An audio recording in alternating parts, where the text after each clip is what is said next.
Hal pertama yang disampaikan oleh Nabi Sallallahu Alaihi Wasallam kepada para sahabat beliau pada masa itu dan berkelanjutan sampai kepada kita saat ini adalah menerangkan diantaranya tentang keutamaan Ramadan. Untuk menjawab sekaligus mengentaskan hoax yang pada saat itu dibangun oleh orang-orang Yahudi yang tinggal di Madinah. Jadi ketika mereka mengatakan orang Islam tuh nggak punya puasa, ikut kita. Ini puasa yang hebat, puasa yang bagus. Dijawab oleh Allah. Turunlah perintah, ya ayyuhalladzina amanu kutiba alaikumus syiyam kama kutiba alal ladzina min qablikum la'allakum tattaqun. Setelah itu apa yang terjadi? Buka Sahih Al-Bukhari. Kitab yang ke-30. Kitabus Shaum. Posisi hadis yang nomor yang kedua di topik ini, riwayat dari Talhah bin Ubaidillah radhiyallahu taala anhu qala Rasulullah sallallahu alaihi wasallam. Perhatikan. Ini kalimat pertama yang disampaikan Nabi menyambut kewajiban puasa. As-siyamu junnatun fala yarfuth wala yajhal wa in imru'un qatalahu aw syatamahu falyaqul inni sha'imun marrataini. La khulufu famis sha'imi atyabu 'inda Allah yawmal qiyamati min rihil miski yatruku ta'amahu wasyarabahu wasyahwatahu min ajli. Ini poinnya. As-siyamu li wa ana ajzi bihi wal hasanatu bi asyri amthaliha. Kata Nabi, puasa kita ini yang kita tunaikan spesial. Beda dengan yang lainnya. Jadi ketika Yahudi mengatakan puasa kami ini puasa yang hebat, yang bagus, yang diikuti oleh umatnya Muhammad sallallahu alaihi wasallam. Turun ayat, komentar Nabi pertama apa? Puasa kita kepada para sahabat, kepada kita semua, ini puasa yang spesial. As-siyamu. Lihat diksinya. Awas Pak ya, Ibu jangan salah baca. As-siyam, bukan asyab. As-siyam. Disebutkan 9 kali dalam Al-Quran. Ada as-saum, ada as-siyam, itu beda. Kalau saum, sekali disebutkan dalam Al-Quran, surah 19 ayat 26. Saum itu masih umum, kata umum untuk menunjuk kata imsak, menahan secara umum. Bisa berarti puasa yang ada ketentuan aturan, bisa berarti menahan secara singkat. Apa saja yang bersifat menahan, itu saum namanya. Contoh Sayyidah Maryam misalnya, beliau masih makan. Ya, ayat 24, 25 itu masih makan. Goyangkan pohon kurma, jatuh kurmanya, makan kurmanya. Mau minum, ambil airnya, minum. Masih makan, masih minum. Cuman diminta untuk saum. Apa saumnya? Inni nadhartu lirrahmani sauma falam ukallimal yauma insiya. Jangan bicara pada siapapun. Kamu dituduh, kamu berzina. Jangan jawab. Biarkan bayinya yang bicara. Dan itu mukjizat pertama untuk Isa alaihissalam. Itu nanti dimulai di ayat 31 sampai 33 di surah Maryam, surah 19. Tapi beliau diperintahkan saum. Saumnya apa? Jangan bicara. Jadi kalau bapak masih makan, masih minum, cuman gak mau bicara dulu sama ibu, itu saum. Mau kemana Abi? Kok gak jawab? Kenapa gak bicara? Sedang saum. Saum apa? Gak mau bicara sama mama. Itu bicara, contoh. Itu saum. Kalau siam, 9 kali disebutkan dalam Al-Quran, itu khusus, spesifik. Ada aturannya, ada ketentuannya, nggak boleh sembarangan, nggak bisa kemudian seenak kita melakukannya, ada ketentuan yang dibuatnya, dan itu harus diikuti. Begitu diikuti, maka keagungan dan keistimewaan ibadah itu akan dilekatkan pada pelakunya. Dan menariknya, perintah puasa itu ketika turun ayatnya Al-Baqarah 183, kalimatnya bukan menggunakan saum tapi siyam. Ya ayyuhalladzina amanu kutiba alaikumus. Nah kata Nabi, asyamu junnatun. Kalau benar puasa kita ini, kita tunaikan yang Ramadan ini, maka dia akan melahirkan satu yang tidak ditemukan pada ibadah lain, yaitu junnah. Ada jinnah, ada jannah, ada junnah. Itu beda. Tapi semua katanya, itu hurufnya sama, cuma harokatnya beda. Coba lihat ya. Ada junnah, jinnah, dan jannah. Jannah artinya apa? Surga. Jinnah artinya apa? Jin, jamak dari kata jin, minal jinnati wan nas. Baik ya. Ada junnah, perisai. Itu ketiga-tiganya berasal dari huruf jim, nun, kemudian ta. Dalam bahasa Arab, setiap ada huruf dimulai dengan jim dan nun, itu pasti tersembunyi, gak kelihatan. Saya ulang ya. Setiap ada huruf dimulai dengan jim dan nun, kalimatnya itu pasti gak nampak, gak kelihatan. Janin, kenapa disebut janin? Karena masih tersembunyi dalam rahim ibundanya, gak kelihatan. Begitu keluar, tampak jadi bashar, jadi bayi yang terlihat. Jin, kenapa disebut dengan jin? Karena gak nampak. Makanya fitrah jin itu, Pak, Ibu, fitrahnya tersembunyi. Jadi kalau ada jin melakukan penampakan, itu jin sedang punya masalah.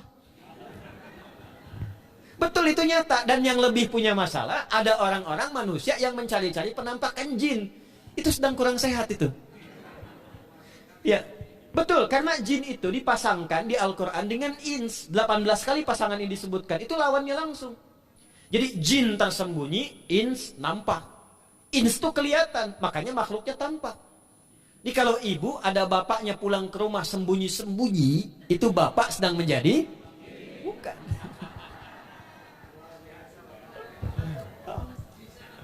Kalau ibu sembunyi-sembunyi nyari dompet bapak, ibu sedang menjadi jin. Itu langsung pasangannya 3 itu. Ins itu seakar dari kata anisah, halus, lembut. Jin kasar, makanya disebut jin. Karena itu jarang ada orang kemasukan jin jadi lembut, tidak ada. Permisi mau ikut kajian sedang kemasukan jin, tidak. Kalau kata-katanya tidak meracau, tindakannya pasti kacau. Karena itu fitrah manusia itu pasti lembut. Kalau ada orang kasar, pasti ada yang salah dalam pergaulannya. Balik. Itu jin. Jannah, kenapa disebut jannah? Karena belum tampak sekarang. Makanya Nabi katakan mala ainun ra'at. Gak sama dengan yang seperti dilihat orang. Gak kelihatan nanti kesuksesan tertinggi yang belum tampak disebut dengan jannah. Karena belum tampak. Junnah itu perisai yang bisa langsung membentengi kita dari setan secara otomatis. Tapi gak kelihatan. Karena itu kenapa ujung puasa disebut la'allakum tatakun itu dari kata takwa. Takwa itu dari kata wikoyah. Wikoyah itu artinya perisai. Nah, perisainya tidak tampak dalam diri kita. Tapi kalau terbiasa menunaikan ibadah puasa ini, kata Nabi, yang pertama kali akan terjadi pada orang yang puasanya benar, dia akan mendapatkan perlindungan berupa perisai dari Allah, hasil dari latihan puasanya yang dapat membentengi dia dari setan. Jadi ciri khas puasa Ramadan itu kalau sukses ditunaikan, itu akan terjauh dari godaan setan. Setan itu provokator yang memang hanya mengarahkan pada keburukan. Jadi dia nggak kenal benar. Lawannya malaikat. Malaikat nggak kenal salah, Pak. Nah, supaya terbentengi dari itu semua, kata Nabi SAW, kita itu dihadiahi sekarang oleh Allah. Satu ibadah yang kalau dilakukan ibadah itu akan mengakumulasi ibadah-ibadah yang lainnya, yang saat bersamaan dahsyatnya ibadah ini bisa menghadirkan junnah, perisai yang membentengi dari setan. Karena itu ketika dilakukan ibadahnya, saat yang bersamaan bisa ditahan maksiatnya, ditingkatkan amal solehnya. Setan kan ngajaknya pada yang salah kan? Malaikat ngajak pada yang soleh. Ramadan itu keutamaannya, kalau sudah tiba Ramadan, itu selalu kita terdorong pada yang soleh dan tertahan untuk yang salah. Itu hebatnya puasa Ramadan. Kalau nggak percaya silahkan Pak Ibu sekalian. Cuman Ramadan yang saat datang waktunya bisa menghentikan orang berbuat maksiat. Nggak percaya cek. Orang yang punya sifat marah semarah-marahnya, itu saat Ramadan bisa berhenti marah. Buka jam 6 kurang seperempat ada yang provokasi. Dia bisa tahan marah tuh, istrinya bingung, tumben Pak nggak marah, ntar habis maghrib. Bisa ditahan. Orang dusta bisa nggak dusta. Dan saat yang bersamaan, teman-teman sekalian, Bapak Ibu, itu bisa terdorong berbuat meningkatkan amal soleh. Sekarang kita keluar dari sini, ada yang minta, belum tentu dikasih. Nanti Ramadan tiba, sudah nyatat berapa yatimnya, berapa du'afanya. Amal soleh naik. Sekarang ada orang ketinggalan sholat fardu terlambat, masih biasa. Ramadan ketinggalan sunnah, itu gelisah. Betapa ibu-ibu para pejuang yang sangat luar biasa itu berjuang memperebutkan saf pertama setelah maghrib untuk menaruh sejadah. Nah, ini pelakunya nih. Tapi itu hebat, Bu. Saya tanya ibu kalau berjuang naruh sejadah setelah maghrib atau bahkan sebelum maghrib, itu sejadah disimpan di saf itu untuk ngejar sholat apa? Tarawih, bukan isanya. Saya tanya pada ibu, tarawih itu hukumnya sunnah atau wajib? Sunnah. Ramadan itu jangan kan yang fardu, ketinggalan sunnah bisa gelisah. Itulah Ramadan. Dan pada saat itulah ketika amal soleh dikerjakan, amal salah ditinggalkan, datanglah junnah, itu perisai yang mengikat setan. Itu yang dimaksudkan di hadis Muslim.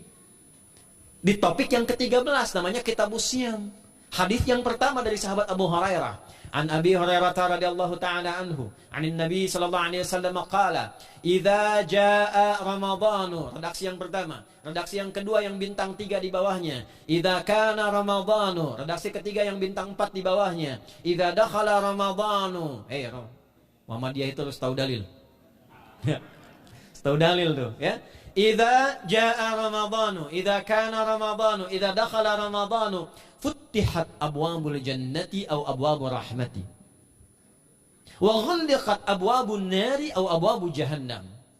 Wa sulsilatis syayatinu aw sufilatis syayatin. Ini maknanya. Kalau Ramadan sudah tiba, kata Nabi, maka dibukakanlah pintu-pintu surga. Para ulama berbeda pendapat dalam tafsir tentang hadis ini. Pintu-pintu surga ada yang mengatakan real dibuka. Ada yang mengatakan dengan penafsiran metafor. Pintu surga itu pintunya lewat amalan.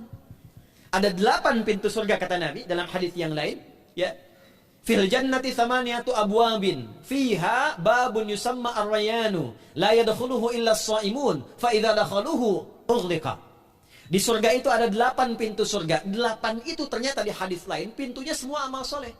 Ada pintu sholat, pintu puasa namanya ar-rayyan, ada pintu sedekah, pintu zakat, pintu haji. Jadi kita itu sekarang fastabiqul khairat. Kenapa ada moto fastabiqul khairat? Itu kan diambil dari Al-Baqarah ayat 148.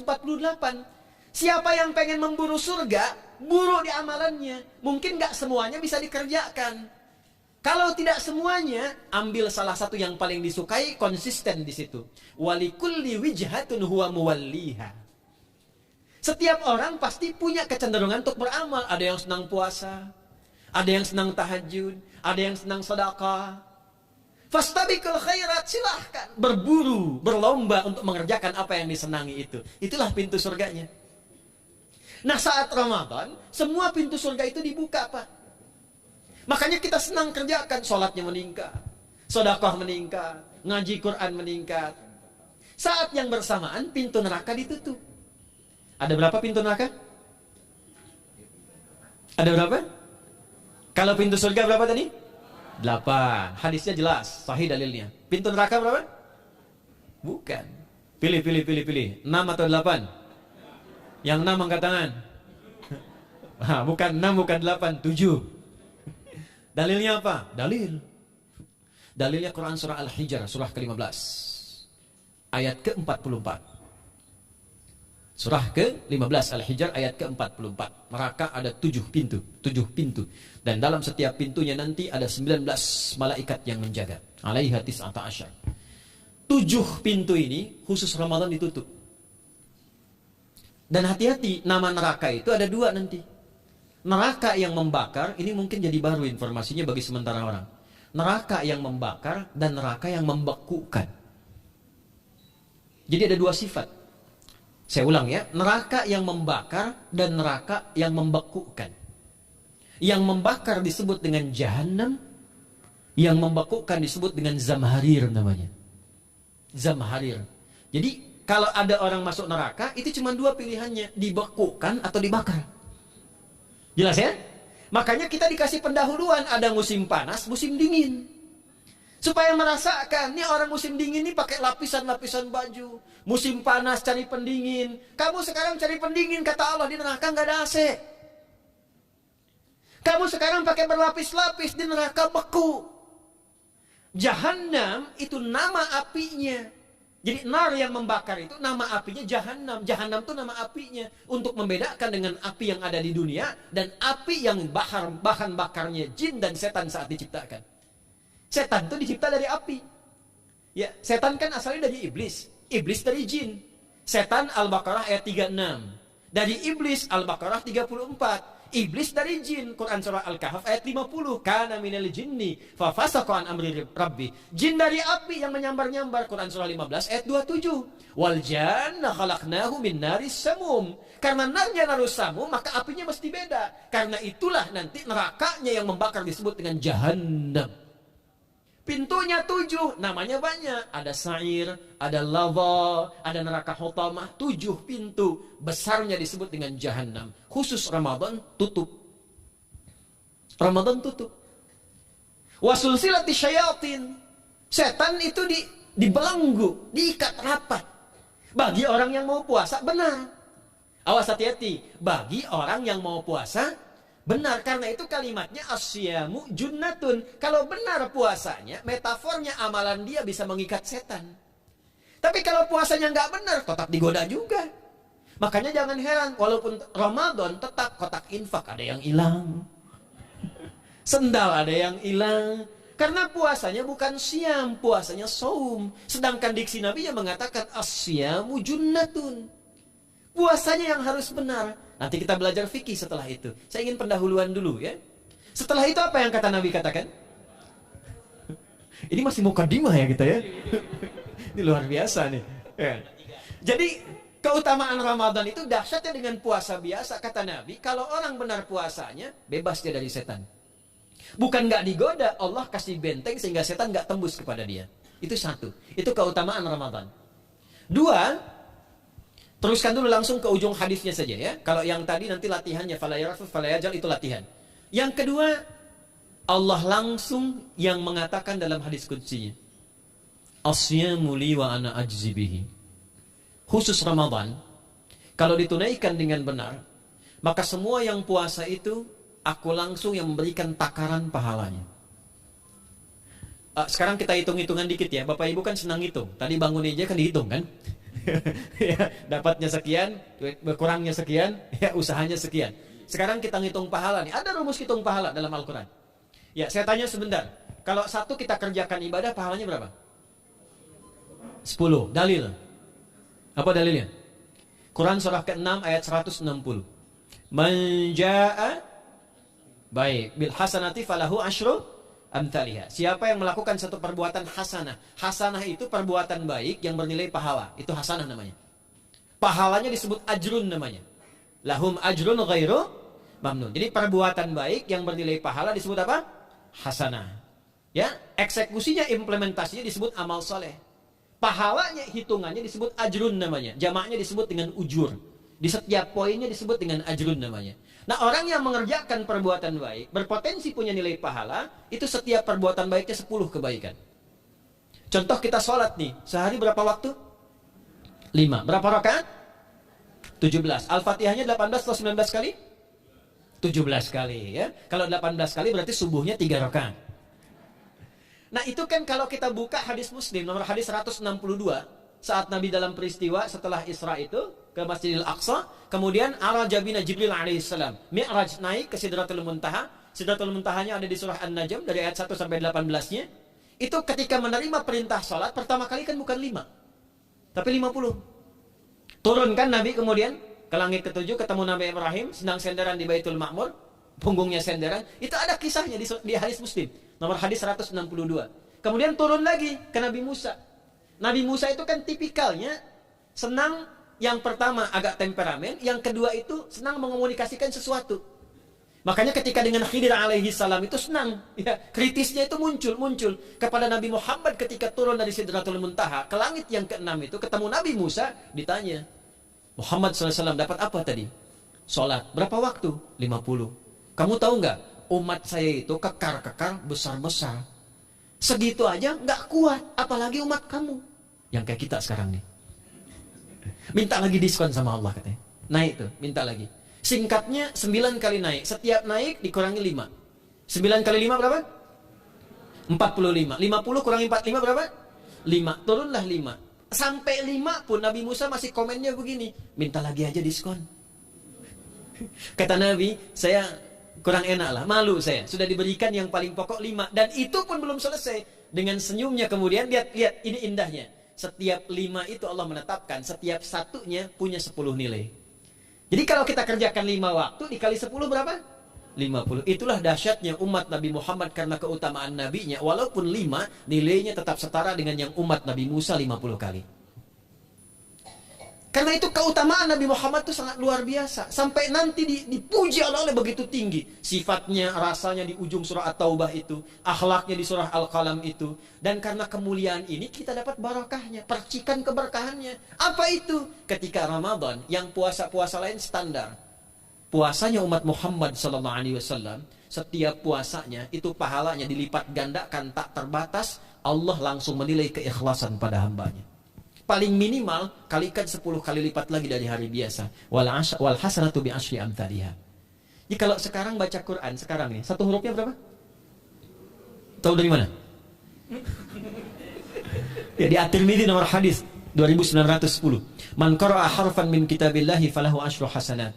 Setiap ada orang baca satu kitabullah dengan syarat dia mukmin, muslim, baca satu huruf dari kitabullah, dapat 10 kebaikan. Satu hurufnya 10, Bu, Pak. Walam aqul alif lam mim harfun, saya tidak katakan kata Nabi alif lam mim satu huruf. Walakin alifun harfun, lamun harfun, mimun harfun, walikulli harfin asyru hasanat. Tapi alifnya satu huruf, lamnya satu huruf, mimnya satu huruf, setiap hurufnya 10 kebaikan. Saya kalau ada papan tulis, saya turunkan ini pakai syarah ilmu arud. Itu dahsyat lagi. Arud itu menuliskan apa yang dikatakan, bukan menuliskan simbol yang ditunjukkan. Jadi kalau kita bilang alif, tulis alif. Dan alif itu kan ada 3 huruf. Hamzah, lam, fa. Hamzah berapa huruf? Tulis lagi Hamzah. Itu baca Quran kalau ikhlas, pahalanya berlipat. Paling standar satu hurufnya 10. Dan hampir nggak ada orang baca Quran cuma satu huruf. Nun. Udah dulu 10 lumayan. Nggak ada. Pasti banyak itu. Dan Ramadan lebih meningkat lagi. Dan dikalikan 10 lagi. Itu paling standarnya satu huruf 100, Pak, Bu.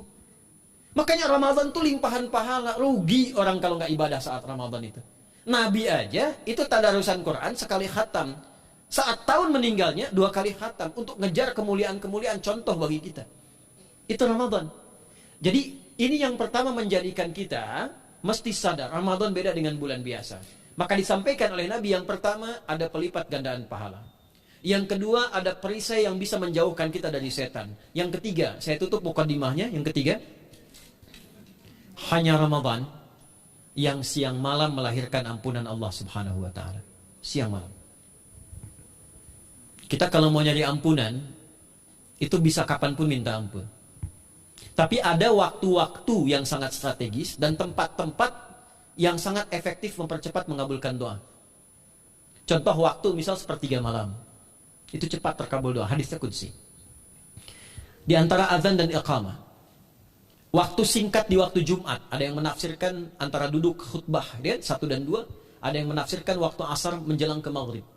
Dan itu nanti sepeninggal Nabi ada di antara istri Nabi SAW memburu waktu singkat yang luar biasa ini untuk berdoa. Hafal doanya ya. Allahumma qfina bihalalika an haramik wa aghdina bi ta'atika an ma'siyatik wa bi fadlika amman siwak. Itu dibiasakan di hari Jumat dibacakan. Ya, hafal nggak? Nah, nanti diputar lagi videonya ya. Kan ini kita sampai lihat lagi. Ya, kembalikan. Ada yang sifatnya tempat.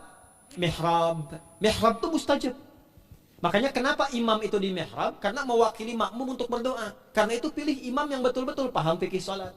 Bagus bacaannya dan ngerti fikih salat supaya dia sebelum salat melihat ke belakang. Itu bukan cuma merapatkan barisan, tidak, untuk melihat siapa yang salat. Apakah tahan berdiri lama kalau dibacakan bacaan panjang? Atau ada yang buru-buru. Lalu bacaannya apa yang sesuai untuk makmumnya? Itu fikihnya. Karena itu tempatnya di mihrab. Dan mihrab itu viral. Tempat yang cepat mengabulkan doa. Maryam itu punya mihrab. Nabi Zakaria saat minta keturunan, itu mohon kepada Allah di mihrabnya Maryam. Ali Imran ayat 38-39. Hunalika da'a Zakaria rabbah. Qala rabbi habli min ladunka dzurriyyatan thayyibah. Innaka sami'ud du'a. Fanadatul malaikatu wa huwa qa'imun yusalli fil mihrab. Cepat terkabul doa. Masjid cepat terkabul doa. Tapi Ramadan itu menggabungkan semuanya. Nggak usah tunggu sepertiga malam. Siangnya diampuni, malamnya diampuni. Apa dalilnya? Untuk malam lekat dengan ibadah qiyam namanya. Man qama ramadhana imanan wahtisaban ghufira lahu ma taqaddama min. Siapa yang mampu menghidupkan Ramadan di malam harinya. Dan jangan salah Bapak Ibu sekalian, awas jangan salah ya. Ramadan itu satu paket ibadahnya. Bukan cuma puasa. Ramadan satu paket. Ada paket siang, ada paket malam. Dan gak ada paket hemat. Full. Ada siang, ada malam. Dan itu semua sama, cuma beda satu huruf. Hadisnya sama, ibadahnya juga diksinya sama, cuma beda sehuruf. Malamnya qiyam, siangnya siam. Awas ya, malamnya apa? Qiyam, siangnya apa? Siam. Cuman beda satu huruf. Dan itu satu paket. Jadi kalau Anda tertinggal, jangan Anda lah, jangan kita. Kalau ada orang yang tidak mengerjakan semalam, misalnya qiyamnya, cuman siamnya, sah puasanya, benar sesuai rukun, sah. Cuman tidak sempurna keutamaan Ramadannya. Karena itu Allah mengatakan kalau sedang puasa, sempurnakan dengan ibadah malamnya. Itu ada di Al-Baqarah ayat 187. Thumma atimmu siyama ilal lail. Muqaddimatul lail, maghribnya untuk puasa, lail atasnya untuk qiyam. Orang yang mampu menghidupkan ibadah malam, jangan salah ya, nanti kita mulai puasa, insya Allah yang pertama dimulai ibadah malam. Qiyam, bukan siam. Jadi jangan terlampau soleh, puasanya nanti nunggu fajar. Malam itu qiyam. Nah qiyam ini ada potensi ampunan dosa Pak Bu. Jadi kalau kita manfaatkan ibadah ini dengan benar, misal ya, kita kan nggak tahu ajal nih. Tiba kemudian kita manfaatkan qiyam bangun, ditunaikan dengan benar, itu Masya Allah. Meninggal misal dalam sujud, itu jaminannya, ghufira lahu ma taqaddama min dzambi. Siapa yang benar ibadah qiyamnya, sampai detik itu, ditunaikan karena imannya, ikhlas karena Allah, saat bersamaan dia introspeksi diri, begitu dia tunaikan, misal dia meninggal, misal saja, semua dosa-dosa yang pernah dia tunaikan diampuni pada saat itu. Ma itu tanpa batas. Ma taqaddama min dzambi, ma semua yang pernah dia kerjakan dalam hidupnya. Karena itu viral. Sayyidah Aisyah itu pernah minta petunjuk pada Nabi di hadis Muslim. Bertanya pada Rasulullah, "Ya Rasulullah, kalau malamnya saya pengen ibadah dan qadar Allah bertepatan dengan malam Al-Qadar, apa yang saya minta?" Itu sampai diajarkan oleh Nabi doanya, dan doanya sahih. Di At-Tirmidzi dikuatkan lagi dengan lebih lengkap redaksinya. Kata Nabi, kalau engkau bersamaan dengan itu malam hari bangun, bersamaan, faquli, katakanlah, Allahumma innaka afuwun karim, tuhibbul afwa, fa'fu anni. Nanti di hadis yang Muslim, Allahumma innaka afuwun, di At-Tirmidzi ada kata karimnya. Innaka afuwun karim, tuhibbul afwa, fa'fu anni. Itu malam Bu. Biasanya nunggu sepertiga malam, waktu sahar. Ya, jadi waktu sahar itu waktu singkat menjelang fajar. Kalau subuh sekarang 4:08, itu kira-kira sahar tuh jam setengah 4 lah. Ya, 3:30 sampai jam 4 itu namanya sahar. Bukan lail. Kalau lail dari ba'da isya sampai sahar. Sekarang isya setengah 8 misalnya. Jam 8 tuh sampai setengah 4 namanya lail. Jelas ya? Lail. Lail tuh malam. Jamaknya layali. Turunannya lela, lili, lala itu malam. Ya. Ibu leli, ibu malam-malam gitu ya. Gitu. Nah itu waktu menjelang fajar setelah lail sahar, jamaknya ashar. Ashar itu disampaikan di Al-Quran, waktu terbaik untuk istighfar. Quran surah 51 ayat 18. Wabil ashari hum yastaghfirun. Yang biasa istighfar berpeluang dapat ridho Allah dan disiapkan surga terbaik, melebihi kemewahan dunia. Itu ada di ayat ke-16, 17, 18. Ya, dari ayat 15-nya, 16-nya, 17-nya adalah untuk yang saharnya, 16-nya itu kalimatnya. Ya, 16-nya ya, dengan mengatakan Rabbana amanna faghfir lana dzunubana wa qina adzabannar. Ayat 17-nya as-sabirina was-sadiqina wal qanitina wal munfiqina wal mustaghfirina bil ashar. Itu hari biasa seperti sekarang. Ramadan dari ba'da isya sampai terus lagi sampai masuk waktu fajar, siangnya pun masih ada ampunan Allah. Man shoma ramadhana imanan wahtisaban ghufira lahu ma taqaddama min. Saya tanya sekarang, siapa yang enggak punya dosa boleh angkat tangan? Yang dosanya banyak boleh angkat tangan. Tuh, saking banyaknya kita nggak bisa ngangkat. Sekarang Rubah kalimatnya. Yang ingin masuk surga angkat tangan. Masya Allah. Yang ingin surga Firdaus angkat tangan. Tuh. Maka ironi itu tampak dalam perilaku kita. Pengen ke surga, tingkatan Firdaus, tapi ngaku dosa banyak. Itu dia. Maka Allah punya sifat Rahman dan Rahim. Rahman untuk dunia, Rahim untuk akhirat. Maka diberikanlah kesempatan Ramadan untuk menggugurkan semua dosa itu. Karena itulah Bapak Ibu sekalian, penting kita menyiapkan. Karena nunggu Ramadan itu nggak mudah. Dan nggak semua orang itu akan sampai kepada momen yang dimaksudkan. Karena itulah malaikat Jibril itu langsung komen. Ya, jadi ada dua riwayat nih. Nabi yang berdoa, malaikat yang mengaminkan. Ada malaikat yang berdoa, Nabi yang mengaminkan. Jadi Nabi akan naik memberikan tausiah di mimbarnya. Mimbar Nabi itu ada 3 gundakan. Begitu naik ke gundakan pertama, ada 3 gundakan. Lalu tibalah kemudian beliau bersabda. Ada riwayat Nabi yang berkata, malaikat mengaminkan. Ada riwayat sebaliknya, malaikat yang berkata, Nabi mengaminkan. Raghima anfu rajulin. Awas, hati-hati nih. Raghima anfu rajulin liman adraka ramadhana falam yughfar lahu. Terhina di hadapan Allah Subhanahu wa taala. Kotor dirinya. Bu'dan, jauh dari rahmat Allah. Liman adraka ramadhana, siapa yang sudah disampaikan ke bulan Ramadan falam yughfar lahu, tapi tak mampu mendapat ampunan Allah Subhanahu wa taala. Karena itulah saya ingin cepat. Satu, kenapa Ramadan istimewa? Karena ada ampunan Allah yang sangat luar biasa. Kenapa Ramadan istimewa? Karena ada pelipat gandaan pahala. Kenapa Ramadan istimewa? Karena ada peluang untuk menjauhkan dari setan. Dan yang terakhir, Ramadan istimewa karena semua waktu siang dan malam mempercepat terkabulnya doa. Itu yang dijamin di ayat 186 dalam rangkaian ayat Siyam dari ayat 183 sampai 187. Ayat 186-nya khusus untuk mempercepat terkabulnya doa. Wa idza sa'alaka 'ibadi 'anni fa inni qarib. Ujibu da'watad da'i idza da'an. Falyastajibuli wal yu'minu bila'allahum yarshudun. Tafsirnya apa? Hadis Nabi sallallahu alaihi wasallam. Thalathatun la turaddu da'watuhum. Al-imamul 'adil was-sha'ima hatta yuftira. Wa da'watul mazlum. 3 golongan yang doanya sulit sekali ditolak. Yang pertama imam yang adil, yang kedua adalah orang puasa sampai berbuka, dan ketiga doa orang yang terzalimi. Jadi kalau Bapak Ibu pengen cepat dikabulkan doanya secepat kilat, maka jadilah pemimpin yang adil. Kalau belum mampu, latihan puasa. Kalau belum mampu lagi, banyak-banyak terzalimi dan berdoa.